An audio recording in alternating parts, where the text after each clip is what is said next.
안녕하세요. 부동산 경제학의 황현입니다. 자, 오늘은요, 재개발에 대한 이야기를 한번 해볼까 합니다. 요즘 재개발 쪽에 관심이 상당히 많으시죠? 그 중에서도 이제 역세권 개발이라든가 중공업 지역에 대한 이야기, 또 최근 크게 이슈가 되고 있는 저층 주거 지역에 대한 이야기를 좀 한번 해볼까 합니다. 최근에 이제 국토부에서 발표를 했는데요. 서울 도심의 역세권 지역 5곳, 그리고 중공업 지역 2곳, 저층 주거지 12곳에 대해서 총 19개의 지역이죠. 서울시 안에 19개의 지역이요.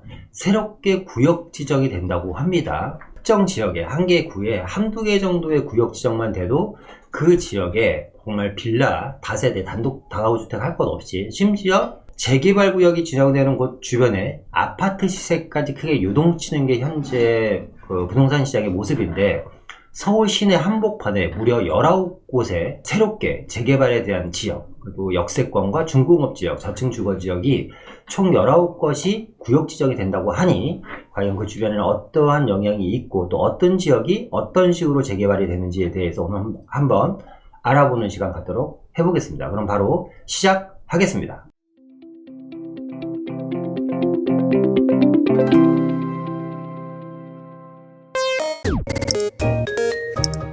자, 일단 첫 번째 국토교통부에서 나온 보도자료를 한번 보겠습니다. 2021년 10월 26일 화요일이니까요. 어저께 나온 보도자료입니다. 어저께 나온 보도자료고요. 어떤 내용인가 하면 3080 대책 후 9개월 만에, 그리고 이제 법이 통과된 40일 만에 예정지구가 지정된다고 합니다. 어떤 지역인가 하면 증산 4구역 등 총 4곳이라고 합니다. 4곳의 예정지구가 이번에 최초로 지정이 된다고 합니다. 그러면서 호속 사업까지도 탄력을 받는다고 하니까, 그러니까 총 19개 지역 중에서 4곳이 먼저 지정이 되니까 나머지 15개 지역도 탄력을 받는다. 그러면 그 지역들도 빠른 시일 내에 다 예정지구를 포함해서 본 지구까지 구역 지정을 해나가겠다는 얘기죠. 빨리 진행되는 이유를 보니까요, 낮은 분담금으로 인해서 주민들의 동의가 상당히 높다. 그래서 연내 본 지구까지 지정을 신속하게 추진하겠다. 연내라면 12월 달 안에, 2달 안에 본지구까지 지정을 신속하게 추진하겠다는 얘기입니다. 3080 플러스 대도시권 주택공급 방안이 2021년 2월 4일에 발표가 됐죠. 이때 참 말도 많고 탈도 많고 호응하는 분들도 계시고 이게 과연 될까 안 될까 이런 이야기도 상당히 많은 설전이 오고 갔었던 내용입니다. 그 중에도 이제 이슈화 됐던 것이 먼저 권리산정 기준일이죠. 이때부터 본격적으로 권리산정 기준일에 대한 사람들이 관심을 갖기 시작한 게 3080 대도시권 주택공급 방안이 아닐까라는 생각이 듭니다. 3080 플러스 대도시권 주택공급 방안이 선도 후보지로 추진 중인 증산 4구역 외에 연신내역, 쌍문역, 또 방학역 4곳을 도심공공복합 사업 예정지구로 지정을 한다고 합니다. 다시 한번 보겠습니다. 그러니까 4곳이 이제 지정이 되는 거죠. 그러니까 첫 번째가 이제 증산 4구역, 두 번째가 연신내역 주변, 세 번째가 쌍문역 주변, 네 번째가 방학역 4곳을 공공복합사업 후보지로 지정한다는 얘기고요. 증산동 4구역 같은 경우는 10월 28일이니까 오늘이 10월 27일이죠. 그러니까 10월 27일날 지금 녹화를 하고 있습니다. 그러니까 내일 증산 4구역은 예정지구로 지정이 되는 거고요. 연신내역과 쌍문역 동쪽지역과 방학역 주변은 그러니까 10월 29일날, 그러니까 금요일날입니다. 금요일날 예정지구로 지정이 된다고 합니다. 그러니까 내일 모레 이 4군데가 모두 예정지구로 지정이 되는 겁니다.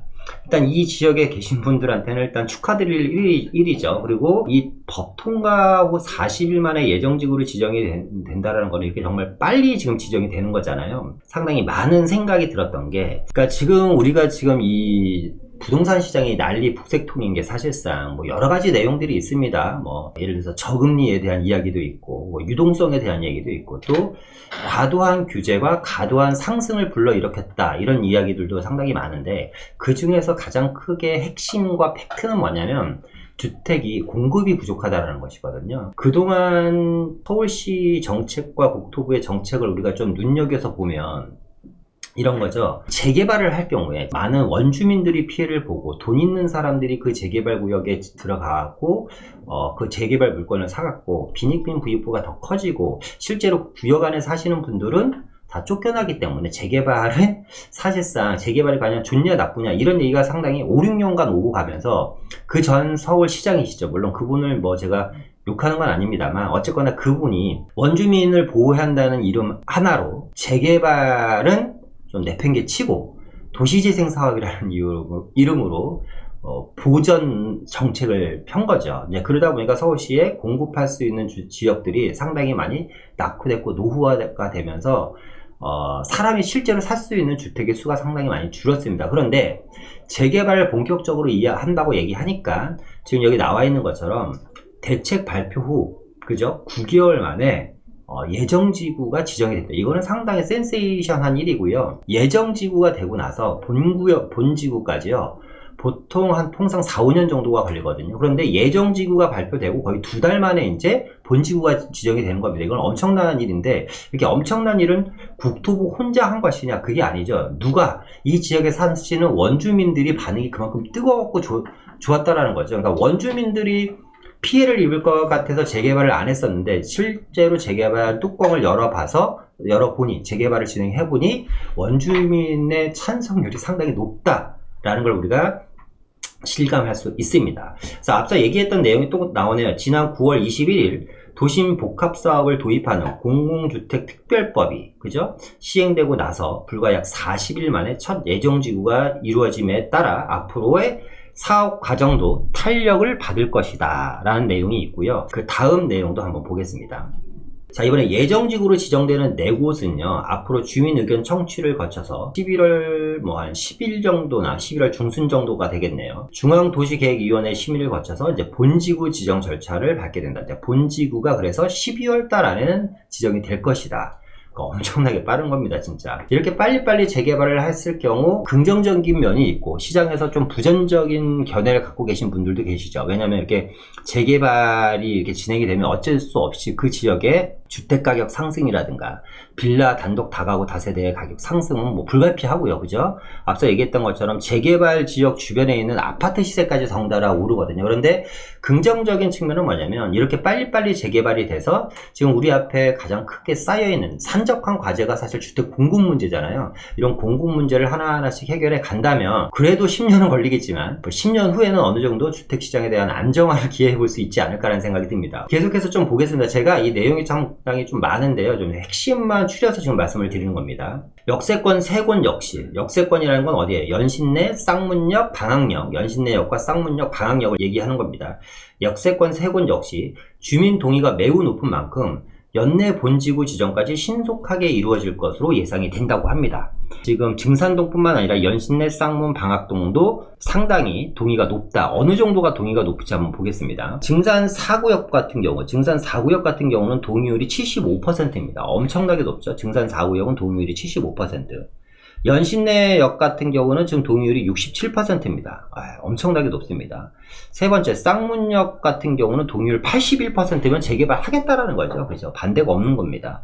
방학역 주변도 동의율이 75%. 그런데 잘 생각해 보세요, 여러분. 이 증산동이나 연신내역 주변, 이따 지도상으로 다시 보겠지만 쌍문역이나 방학역 주변이 동의율이 75, 67, 81, 75%니까 이 지역의 동의율이 상당히 높은 겁니다. 그러니까 재개발 하겠다라는 거예요. 그러니까 그전 서울시장님께서, 제가 자꾸 그전 서울시장님 얘기를 하니까 좀 그렇긴 한데, 그분이 우려했던 것처럼 원주민들의 반대가 높고 원주민들이 갈 곳이 없어지기 때문에 재개발 사업 대신에 보전을 택했다는 것은 사실상 뚜껑을 열어보니까 많은 원주민들이 지금 재개발을 원하고 있다. 특히 이 지역, 증산동, 연신내, 쌍문동, 방학동 지역은 어떤 지역이죠? 서민 주거 밀집 지역이잖아요. 저층 주거 지역이기도 하지만 서민 주거 밀집 지역인데, 이 많은 서민들이 이제 내 집 마련, 그러니까 내 집 다 갖고 계신 분이겠지만 제대로 된 아파트, 우리도 누구나 살고 싶은, 그죠? 새 아파트, 역세권 주변에 새 아파트를 얻는다라는 많은 기대감 때문에 이렇게 높은 동의율이 나오지 않을까라는 생각이 듭니다. 어쨌거나 이 동의율만 봐서는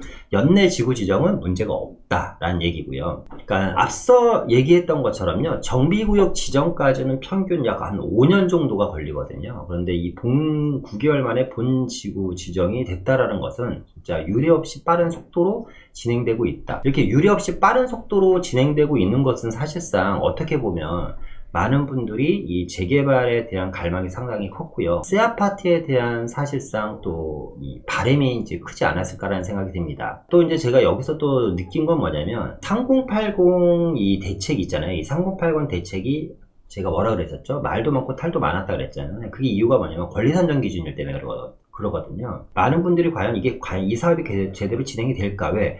권리선정 기준일이 발표일 이후부터가 권리선정 기준일이니까 2021년 2월 5일 이후에 거래가 되는 주택에 대해서는 입주권이 안 나옵니다. 물론 이게 유예가 돼서 6월 28일인가까지로 이제 연장이 됐죠. 그때 당시만 하더라도 2월 5일 이후에는 사거나 팔거나 할 수가 없어요. 왜? 입주권이 안 나오고 현금 청산자가 되니까. 그런데 여기에 계신 지금 이 증산동이라든가 연신내라든가 쌍문동이라든가 방학역에 계신 분들 같은 경우는 거래를 못한 거, 재산권의 침해를 받는 거잖아요. 그럼에도 불구하고 이분들이 이 지역에 대해서 적극적으로 이 재개발 사업에 동의를 하고 진행을 했다라는 것은 그만큼 이 아파트에 대한 기대 심리가 상당히 높다라는 거고요. 이걸로 봐서는 다른 지역들도 역시 약간의 재산권 침해가 있더라도 우리가 그동안 과연 이게 될까라고 생각했던 도심 공공복합 재개발 사업이 상당히 긍정적으로 진행이 될 것 같습니다. 그러므로 인해서 서울시에 많은 주택 공급이 된다면 또 지금처럼 주택 부족에 대한 어떻게 보면 이런 갈증이 해결되지 않을까라는 생각이 듭니다. 도심 내 압도적인 물량의 주택을 공급한다고 합니다. 3080 주택 공급 방안 발표 이후에 정부는 6차례에 걸쳐서 총 56곳에 걸쳐서 76,000호 규모의 후보지를 선정했다고 합니다. 그 중에서 지구 지정 요건인 주민 동의의 몇 퍼센트 3분의 2 이상을 확보한 곳은 후보지 발표 후 4개월에서 6개월 만에 이미 19곳이 됐고요. 총 26,000호를 넘어가고 있는데 이는 판교 신도시와 맞먹는 규모다. 자, 다시 정리를 한번 해보겠습니다. 본지정 요건인 주민동의율이 3분의 2 이상을 확보를 했고요. 그죠? 발표 후 4개월에서 6개월 만에 3분의 2 이상 확보한 곳이 19곳이라고 합니다. 이 19곳이 아파트를 지으면 총 26,000호의 아파트를 짓고 있는데 이는 판교 신도시와 맞먹는 규모다. 앞서 얘기했던 것처럼 이렇게 쉽고 빨리 될 걸. 지금 우리가 주택 공급 때문에 얼마나 많이 고민을 하고 있습니다. 그러니까 이 대장동 게이트가 터지면서 지금 3기 신도시 보상이 어떻게 될지 모르겠어요. 어쨌거나. 그러면 3기 신도시는 더 늦어지겠죠? 또 3기 신도시 이 보상이 늦어지고 지금 3기 신도시 주민들이 지금 이 대장동 게이트가 터지고 난 다음에 지금 얘기하는 보상가로는 우리는 동의를 못하겠다 이러다 보니까 보상가가 계속 올라갈 겁니다. 그렇게 되면 3기 신도시의 분양가는 계속해서 올라가겠죠. 그런데 이런 재개발 같은 경우는 집주인들이 본인 의지대로 이렇게 빨리빨리 진행을 하는 거잖아요. 그러니까 어떻게 보면 신도시 개발 사업보다도 더 쉬울 수 있습니다. 어쨌거나 지정요건 주민 동의가 3분의 2 이상 확보한 후보지가 벌써 19곳이고요. 그렇게 되면 26,000호 판교 신도시와 맞먹는 규모이기 때문에 이게 잘만 진행이 된다고 하면 어떤 일이 벌어질까요? 말씀드렸던 것처럼 서울시 내에 공급에 대한 갈증을 어느 정도 해결할 수 있지 않을까. 한번 3분의 2 이상 구역 현황을 한번 보겠습니다.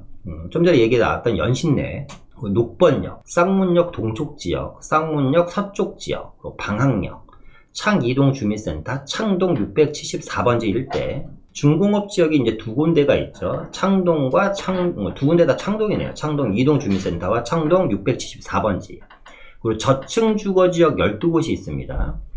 증산 4구역, 지금 이번에 된 곳이죠. 녹번동, 불광동, 또 불광동 329-32번지, 수색 14구역, 신길 2구역, 신길 15구역, 수유 12구역, 쌍문 덕성여대, 용마터널 상봉동 고운산 서측인데 가만히 보니까 전체 19곳 중에서 거의 90% 이상이 어디에 동북권과 서북권에 몰려있네요. 그죠? 은평구 쪽에 연신내와 녹번동, 그리고 어디에요? 녹번 근린공원 주변, 불광동 근린공원, 불광 329-32번지, 수색 14, 그리고 뭐 요런 지역들, 지금 표시한 지역들이 다 은평구 쪽에 붙어있는 지역이고, 쌍문동 동쪽 서쪽, 방학동, 창동, 또 주민센터 창동 674번지, 수유동, 덕성여대 주변, 뭐 요런 지역들이 도봉동과 이제 강북구 쪽이고요. 증산동도 있네요. 서북권 쪽에 하나, 둘, 셋, 넷, 다 7군데가 있고, 동북권 쪽이 하나, 둘, 셋, 넷, 다 6군데가 있는데, 동북권 쪽 뭐 용마동이라든가 상봉동, 고운산까지 생각한다고 하면 거의 대부분 이제 동북권과 서북권에 몰려 있습니다. 그러니까 저층 주거 지역이라든가 서민 밀집 지역에 대부분 복합 후보지가 몰려 있고요. 그 지역들이 거의 지금 이 서민들이 3분의 2 이상이 이 동의율이 지금 잘 나오고 있다. 찬성을 하고 있다. 그럼으로 인해서 판교 신도시와 맞먹는 물량이 앞으로 뭐 지금 이제 본 구역 지정이 된다고 하더라도 뭐 공사하고 뭐하고 이제 관리 처분하고 이렇게 해서 입주까지 한 7, 8년 이상은 걸릴 겁니다. 아무리 빨리 돼도. 그래도 일반 재개발에 비해서 약 50% 정도 단축시키는 거죠. 보통 재개발이 10년에서 15년 정도 걸리는데 발표 이후, 예정구역 발표 이후 입주까지 8, 9년, 7, 8년이라면 엄청나게 빠른 겁니다. 자, 계속 보겠습니다. 이 동의율이 나올 수 있었던 가장 큰 이유는 뭐냐면 분담금을 대폭 낮춘 것이거든요. 분담금을 얼마 정도 낮췄냐면 이 후보지 4곳 같은 경우, 그죠? 증산과 연신내, 쌍문, 방학동 이 후보지 4곳의 경우는요, 주민들에게 현물 구성으로 공급하는 주택가격이 전용 59제곱미터가 4억 8천에서부터 4억 9천입니다. 그러니까 지금 증산이나 연신내만 보더라도요, 59제곱미터가 4억 8천에서 4억 9천이라면 주변 시세의 약 50% 정도의 공급을 하는 거고요. 84제곱미터가 6억 1천에서 6억 4천이라면 이것 역시 주변 시세의 약 50% 정도를 공급하는 겁니다. 그러니까 원주민들 같은 경우는 최소 5, 6억 정도의 시세 차익을 바로 가져갈 수 있는 정도의 분양가죠. 일반 분양가도 제가 알기로는 여기서 한 1억 5천에서 2억 정도 더 비싼 걸로 알고 있기 때문에 일반 분양가조차도 상당히 낮은 금액으로 공급을 하는 겁니다. 그러니까 3기 신도시보다 훨씬 더 좋은 거죠. 어떻게 보면, 그죠? 3기 신도시보다 저렴한 금액의 분양을 하는 것 같아요. 제가 봤을 때. 이 경우 주민들의 세대별 평균 분담금을 8천만원에서 1억 3천만원 수준이다 보니까 일반 재개발보다는 약 30% 정도의 저렴한 분담금으로 공급을 한다는 얘기입니다. 한번 쭉 보면요. 추정 분양가를 보면 증산 4구역 같은 경우는요. 세대수가 엄청나죠. 4112세대입니다. 전용 59제곱미터 분양가가 조합원 분양가, 그러니까 쉽게 얘기하면 조합원 분양가라고 얘기하겠습니다. 4억 9천만원. 전용 84제곱미터 조합원 분양가가 6억 2천만 원인데 세대별 분담금은 약 9천만 원 정도니까 조금 일찍 샀으면, 근데 지금은 못 사죠. 어쨌거나 권리산정 기준이 정해져 있기 때문에 지금은 뭐 거래 자체를 못 합니다. 소액으로, 그죠? 이 증산동이라든가 연신내, 특히 연신내역 주변 지금 여기 427세대가 들어가는데 여기 같은 경우는 빌라 시세가 한 2억대밖에 안 했던 동네예요. 이거 발표하기 전만 하더라도. 그러니까 내 돈 뭐 4, 5천만 원에다가 분담금 1억 3천까지 하면 얼마 되지도 않는 돈으로 이렇게 아파트를 받을 수 있는 행운을 정말 미리 투자하신 분들은 가져가는 겁니다. 연신내 같은 경우는 427호인데 전용 59제곱미터는 4억 9천에 분양을 조합원에게 주고 84제곱미터는 6억 4천 정도예요.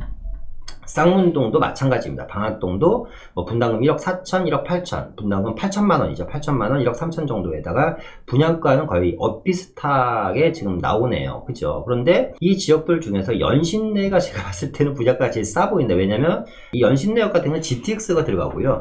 아시겠지만 연신내와 불광동이 또 신경제 거점 지역으로 앞으로 발전이 되고 그 지역에 많은 일자리가 들어가는 지역이잖아요. 그런데 다른 지역과 분양가가 얼추 비슷하다고 하니까 이 연신내 주변 같은 경우는 물론 증산 같은 경우는 이제 많은 세대수, 4,000세대 이상 세대수에 대한 장점이 있죠. 그죠? 그러니까 메이저 브랜드가 들어갈 가능성도 상당히 높습니다. 어쨌거나 자, 이런 걸 보면서 저는 이런 생각을 해요. 그러니까 이 19곳이 있잖아요. 주민동의 3분의 2 이상 받은 곳이 19곳이고 여기에 26,000호가 들어가는데 사실상 뭐 안타깝지만 이 영상을 보시는 분들에게는 사실상 남의 일이고요. 그렇죠? 남의 일입니다. 그리고 이제 구름사다리죠. 올라갈 수 없는 구름사다리입니다. 왜냐하면 이 지역들은 지금 현재 투자를 못하죠. 권리산정 기준이 정해져 있기 때문에 지금 사시면 현금 청산이 되기 때문에 물론 파시려는 분들도 안 계시겠지만 살 수도 없습니다. 그러니까 지금 이 권리산정 기준일 때문에 많은 분들이 우왕좌왕 하시고 고민하시는 분들이 많아요. 그렇죠? 민간 재개발도 권리산정 기준이 나왔고 그러다 보니까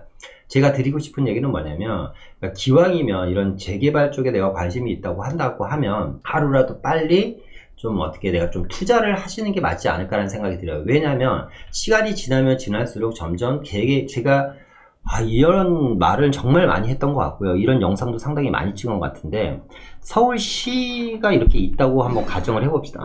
이게 서울시인데요. 여러분 보세요. 이게 서울시입니다. 서울시고 한강이 이렇게 흐르면요. 많은 부분 지역들이요 점점 구역 지정이 되고 또 예정구역이 지정이 되고 또 많은 지역들이 권리선정 기준 등으로 인해서 더 이상 거래를 못하게 막힙니다. 투자할 수 있는 입지는 점점 줄어드는 겁니다. 또 시간이 지나면 어느 지역은 또 권리선정 기준일로 또 내가 투자를 못하게 되는 거고, 또 어느 지역은 또 재개발 예정구역이라든가 구역 지정으로 인해서 투자를 못하게 되다 보니까 마음은 있었는데 할까 말까 망설이시는 분들 같은 경우는, 특히 소액 투자이신 분들 같은 경우는 더더군다나 사실상 망설일 필요는 없다. 팩트는 뭐냐면 서울시에 공급이 없다라는 거고요. 이 서울시 공급을 하기 위해서는 재개발, 재건축을 할 수밖에 없다. 각오와 정책이 많이 틀려진 게 뭐냐면, 어떠한 정권이 들어오던 간에 서울시의 주택 공급에 대한 시그널은 변하지 않을 것 같고요. 앞으로 10년 동안 이 재개발이나 재건축에 대한 프레임은 지속적으로 진행되지 않을까라는 생각이 듭니다. 어쨌거나 좀 계속해서 보겠습니다. 구역도를 한번 보면서 이야기 해볼게요. 자, 증산 4구역 같은 경우는요, 4112세대고요. 그러니까 증산역 주변이죠. 증산역 주변에 그러니까 저층 군웅지, 그러니까 역세권 지역과 저층 주거 지역을 합해 갖고 이제 개발을 하는 겁니다. 도심 공공주택 복합 사업으로 진행을 하고요. 연신내 같은 경우는 이제 연신내 역세권에서 초역세권이죠. 이 지역은 고밀도 복합 개발을 한다고 합니다. 고밀도 복합 개발을 한다고 하니까 역세권 종상향을 통해 갖고 아마 주상복합으로 짓지 않을까라는 생각이 들고요. 427세대 정도를 공급한다고 하네요. 그렇죠? 그리고 이제 쌍문역 동쪽 지역은 쌍문역을 이제 기준으로 이쪽 동쪽 지역이 있고 서쪽 지역이 있는데, 이 서쪽 지역도 현재 이 공공 복합 개발 사업이 진행되고 있다. 그러니까 여기가 동의율이 먼저 나와서 먼저 진행되는 겁니다. 여기는 이제 646세대인데요. 여기도 역시 상업지를 종상향을 시켜서 고밀도 개발을 진행한다고 합니다. 그리고 이제 방학역이죠. 이 방학역은 요 아래쪽에 있고요. 이 방학역 역시 역세권에서는 상당히 가깝습니다. 여기도 역세권 개발법 적용을 받아서 고밀도 복합지구로 개발을 하고, 땅은 작은데 거의 한 400세대 정도가 들어가는 거잖아요. 그러니까 여기도 마찬가지입니다. 연신내역도 땅은 작은데 400세대 정도가 들어간다. 무슨 얘기냐면 고밀도로 개발을 하겠다라는 얘기입니다. 그래서 일단은 이 네 군데 지역들이요, 먼저 지금 진행을 한다라는 얘기고요. 이 네 군데 지역 외에도 앞서 얘기했던 것처럼 19군데 지역이 주민 동의율이 3분의 2 이상 나왔기 때문에 아마 내년에는 더 많은 지역들이 구역 지정이 돼서 재개발이 되지 않을까라는 생각이 듭니다. 그러면 앞서 제가 뭐라고 말씀드렸냐면, 이제 지금 여기 나와 있는 지역 3080 예정지 같은 경우는 여러분들이 투자를 하시고 싶어도 사실상 현실적으로 이제 불가능하잖아요. 그죠? 그러니까 법적으로 우리가 입주권을 못 받잖아요. 그러면 관심이 있으신 분들 같은 경우는 조금 주저하지 마시고 좀 적극적으로 시장에 좀 공격적으로 좀 진행해 보시는 게 어떠십니까? 라는 말씀을 드렸잖아요. 그래서 제가 오늘은 연신내 역 주변에 대한 이야기를 해볼 건데요. 연신내 역 주변이 어떤 식으로 지금 좋아지는지. 물론 증산동도 좋고요. 쌍문동 지역도 좋고 방학역 지역도 괜찮습니다. 그런데 이 연신내역 주변은 좀 더 특별한 여러 가지 이슈들이 있고, 지금 말씀드린 이 공공주도 복합 개발 사업 외에도 연신내 역 주변으로는 상당히 많은 재개발들이 권리산정 기준일과 무관한 재개발들이 진행되고 있기 때문에 여러분들한테, 특히 1억 정도의 소액 투자자분들한테는 아직까지 충분한 기회가 있는 곳인 것 같습니다. 일단은요, 2019년도에요, 서울의 신전략 거점 지역 3곳을 선정을 했는데, 그 중에 이제 은평구에 연신내역과 불광역 지역의 60만 제곱미터 지역이 신전략 거점 지역으로 지정이 됐고요. 마포구가 이제 2군데가 있는데, 서부운전 면허 시험장이 약 10만 제곱미터가 신전략 거점 지역으로 지정이 됐습니다. 그리고 구로구의 온수 역세권에 신전략 거점 지역으로 지정이 됐는데, 이 신전략 거점 지역이라는 건 뭐냐면, 서울시는 상대적으로 개발이 덜 되어 있으면서 인근 지역과 연계해서 경제 산업 효과가 클 것으로 기대되는 이 일대를 신전략 거점 지역으로 선정을 했다라는 것입니다. 그러니까 무슨 얘기냐면, 이 연신내 불광동 지역은 인근 지역과 연계해서, 인근 지역이라는 곳은 어떤 지역일까요? 인근 지역이라는 것은 이 연신내 불광동 같은 경우는 도심이 있겠죠. 도심이 있을 거고, 위쪽에 이제 고양시가 있겠죠. 이런 지역과 연계를 해서 이 지역이 상대적으로 좀 저평가되어 있고 덜 개발되어 있고 노후주택가들이 많은데, 이 지역을 경제라든가, 그죠? 그리고 산업적으로 효과가 극대화될 수 있는 지역인 것 같다. 그래서 이 지역을 주거지역만 개발하는 게 아니라 업무 복합타운으로 함께 개발하겠다. 어떤 식으로? 동남권과 비교를 했을 때 동남권에 있는 국제고유로 복합지구라든가 동북권의 창동 상계의 신경제 중심지와 같이 이 일대를 산업경제 기반을 키우기 위해서 개발을 하겠다는 거죠. 그러니까 삼성동 GBC타운 복합개발이라든가 창동 역세권 개발에 대한 내용처럼 이런 지역들처럼 연신내와 불광역 주변을 개발하겠다는 건데, 이 60만 제곱미터에 대한 부지는 연신내역과 불광역을 가로지르는 지역들입니다. 그래서 이 지역을 신전략 거점 지역으로 지정을 했는데요. 2021년까지 뭐 구체적인 기본 구상을 마련한다고 합니다. 2021년까지. 그러니까 올 연말 안에는 구체적인 기본 구상안이 나오지 않을까라는 생각이 들고요. 특히나 이제 이 연평구 연신내역 같은 경우는 뭐예요? GTX죠. GTX A 노선이 지나가는 자리고 6호선이 지나가는데 독바이역 주변에는 또 신분당선이 지나가는 자리죠. 그러니까 연신내와 서울역, 삼성역에 이루는, 그죠? 그러니까 도심과 용산 지역을 한 정거장에, 강남까지 두 정거장에, 또 신분당선을 통해 갖고 또 강남과의 접근성이 상당히 획기적으로 좋아지고 수 있는 지역이 이 은평구 연신내역 주변, 불광역 주변이기 때문에 이 지역에 대해서 여러분들이 아직까지 내가 좀 타이밍을 놓쳐서 투자하기 좀 힘들다라고 생각하시는 분들은 말씀드렸던 것처럼 1억대 정도의 소액 투자가 아직까지 가능한 지역이니까 관심을 가지셨으면 좋겠고요. 자, 그럼 어느 지역에, 이 연신내 지역도 상당히 연신내역 주변도 상당히 광범위하고 포지션이 넓은데 어느 지역에 관심을 가지셔야 되는지 한번 보도록 하겠습니다. 일단 노후도를 한번 보면요. 그러니까 연신내역 주변과 독바이역 주변, 지도상에 나와서는 안 나오겠지만 이 아래쪽이 뭐예요? 불광역 주변이죠. 연신내역 주변, 독바이역 주변, 불광역 주변이잖아요. 그러니까 이 주변 지역이 다 보시는 것처럼 노후도는 이제 거의 다 재개발이 될 만큼 노후도는 지금 차져 있다. 그러니까 재개발을 해도 전혀 지장이 없고 이상하지 않은 지역이다라는 거고요. 이 지도를 기준으로 한번 가보도록 하겠습니다. 이 지역이 어떻게 지금 개발이 진행되고 개발 계획들이 잡혀 있는지 한번 지도를 보면서 한번 이야기해 볼게요. 자, 한번 보겠습니다. 일단은 연신내역과 불광역, 이 아래쪽으로 잘려있지만 여기가 불광역이잖아요. 연신내역과 불광역 주변이 전체적으로 여기가 신경제 거점 지역으로 개발이 된다. 신경제 거점 지역으로 개발이 된다. 그러면서 이 지역이 경제와 이제 산업이 들어가죠. 산업과 일자리가 이제 충분하게 들어간다는 겁니다. 그러면 이 지역이 단순하게 재개발을 통해서 주거지역만 활성화되는 게 아니라 앞서 얘기했던 것처럼 강남의 GBC 타운이라든가 삼성역 GBC라든가 창동 신경제 거점 지역처럼 이 지역도 어마어마한 일자리가 들어오면서 주변 지역과 도심과 상암과 고양시와 연계할 수 있는 경제 거점 지역으로 자리매김할 수 있도록 개발하겠다. 그 이유 중에 하나는 저는 아마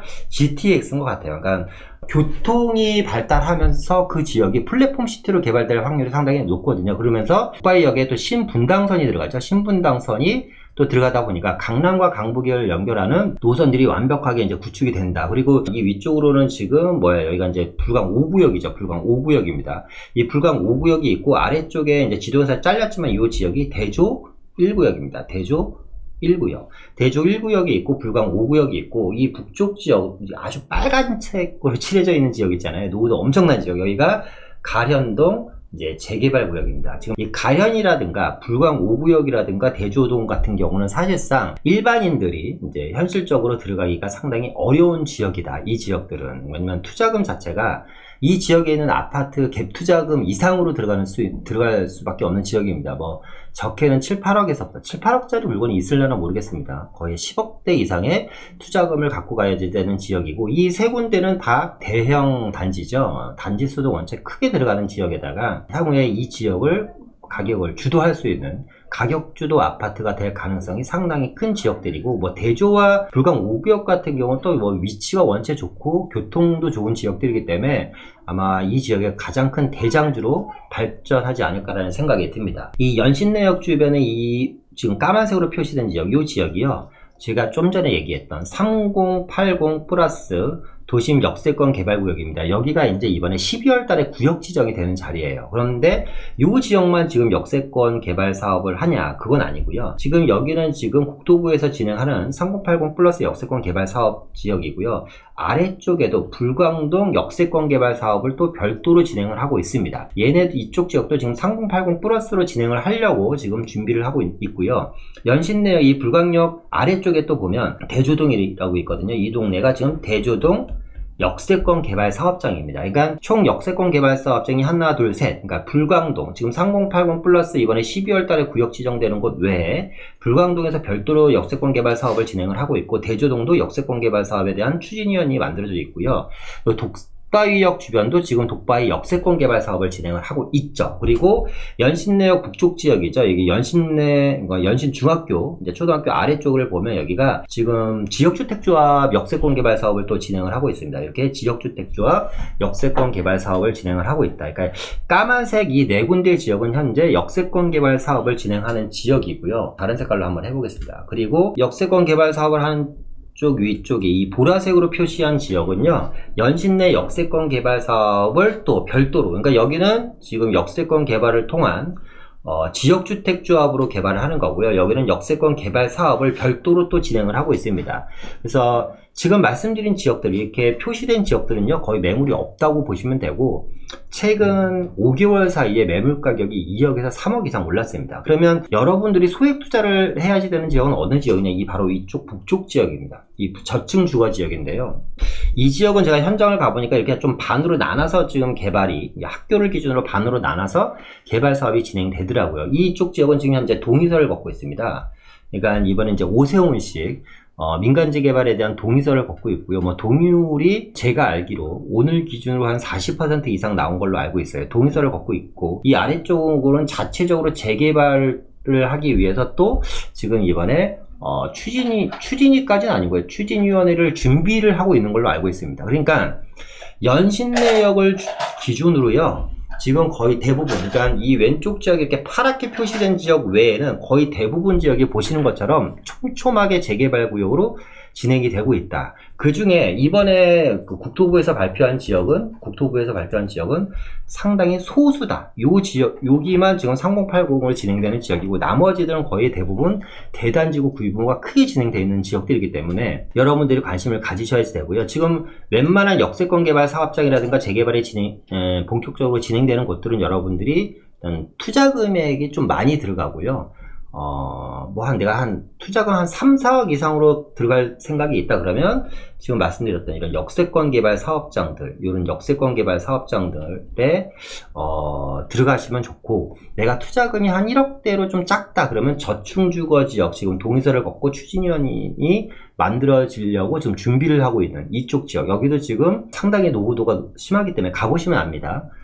이런 쪽에 한번 관심을 꼭 가지셨으면 좋겠습니다. 남들은 다 재개발을 통해서 돈을 벌고 내 집 마련을 하고 하는데 나는 가만히 있으면 안 되잖아요. 어떤 분들은 이제 그런 얘기를 하시는 분들이 있어요. 그러니까 지금 같은 상황에 이 투자를 하는 게 맞습니까? 아니면 좀 더 기다려야지 되는 게 맞습니까? 그런데 저는 이런 생각이 듭니다. 어쨌거나 서울시의 주택이 공급이 부족한 거는 팩트고요. 그죠? 그리고 앞으로 주택 공급을 계속해서 해나가야 됩니다. 그건 경제가 어렵던 그렇지 않던 간에 공급은 해나가야지 되는 거고, 지속적으로 이 공급에 대한 시그널은 정권이 바뀌든 바뀌지 않던 간에 지속될 걸로 예상이 됩니다. 그렇다 보면 원자재의 주택 공급에 대한 원자재에 해당되는 이런 유형들이 있을 거 아닙니까? 단독주택, 다가구주택, 다세대주택, 이런 친구들의 가격 상승은 계속해서 상승될 것 같고, 지금 이 연신내역 주변에 지금 제가 전체적인 개발 상황을 말씀드렸던 것처럼 이 지역도 1년 전만 해도 정말 조용했던 지역이고요. 전세 끼고 투자금 한 2, 3천이면 웬만큼 살 수 있었던 지역인데 지금 투자금이 10배로 올랐습니다. 2, 3억 정도로 올렸고, 1억 갖고는 어디 구경도 못할 정도로 투자금이 많이 올랐는데요. 네, 아직까지 기회는 있다, 여러분들이. 그리고 이 연신내역 주변이 신경제 거점 지역으로 개발이 되고, 많은 지역들이 지금 보시던 것처럼 재개발이 이제 할 겁니다 하는 이런 썰이 아니고요. 본격적으로 동의서를 징수를 하고 있고, 조합 설립을 앞두고 있는 지역들이 있기 때문에 꼭 관심을 가지셨으면 좋겠습니다. 동북권 지역도 있잖아요. 사실상 예전에 아무도 관심이 안 갔던 지역입니다. 근데 이 동북권 지역이 지금 난리가 났잖아요. 아마 올해 2021년부터 시작해서 내년까지, 내후년까지 서구권 지역도 역시 어마어마한 가격 상승이 있을 걸로 예상이 되고, 또 이 지역이 엄청난 변화의 바람이 일 걸로 예상이 됩니다.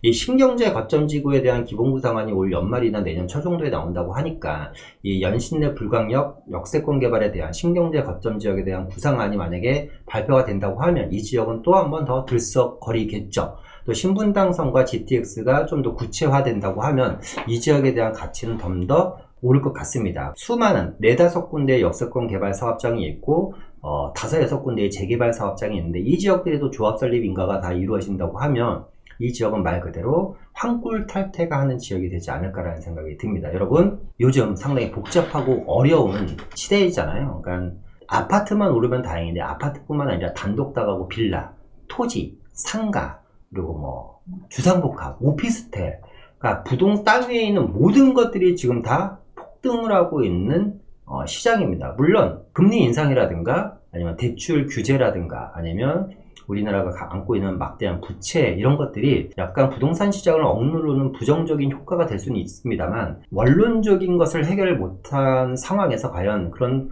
악재들이 이 시장을 한 번에 꺾을 수 있을까라는 생각이 듭니다. 높은 임대료와 그리고 언제 공급될지 모르는 주택 부족 현상인 거거든요.